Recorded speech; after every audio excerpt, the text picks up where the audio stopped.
In point of fact, Stanford created thousands of jobs because of decisions that local government carried out over a relatively short period of time to reposition Stanford as a successful business model.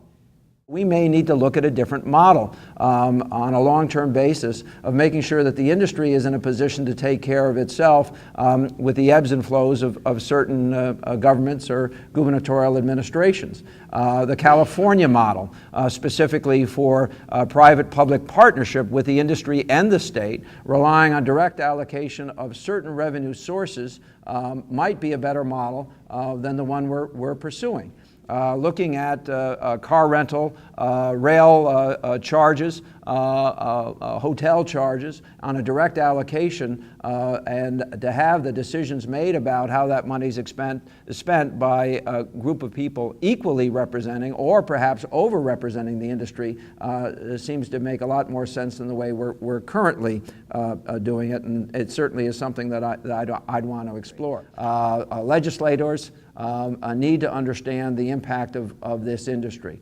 Our state government, for instance, has long ignored the tribes operating the casinos in this state, has really not maintained a very strong, if any, relationship with two of the largest attractions in the state of Connecticut. That has to change. I mean, I'm pledged to seeing it change. Let's be very clear.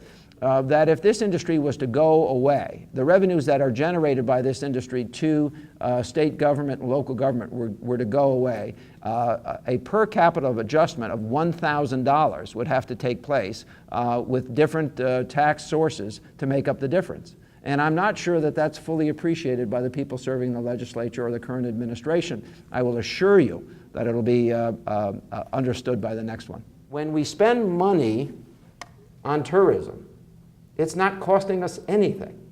It's actually giving us a fairly direct return, which we can calculate. We know it's happening. What we are actually doing as a state is cutting off our nose to spite our face, and then pounding our chest that, boy, weren't we smart to cut back on that expense, when after all, it wasn't an expense. What we need is leadership. What we need is some set of core beliefs and some leader who we think will execute on those core beliefs to turn our state around. I'm Dan Malloy, and I approve this message.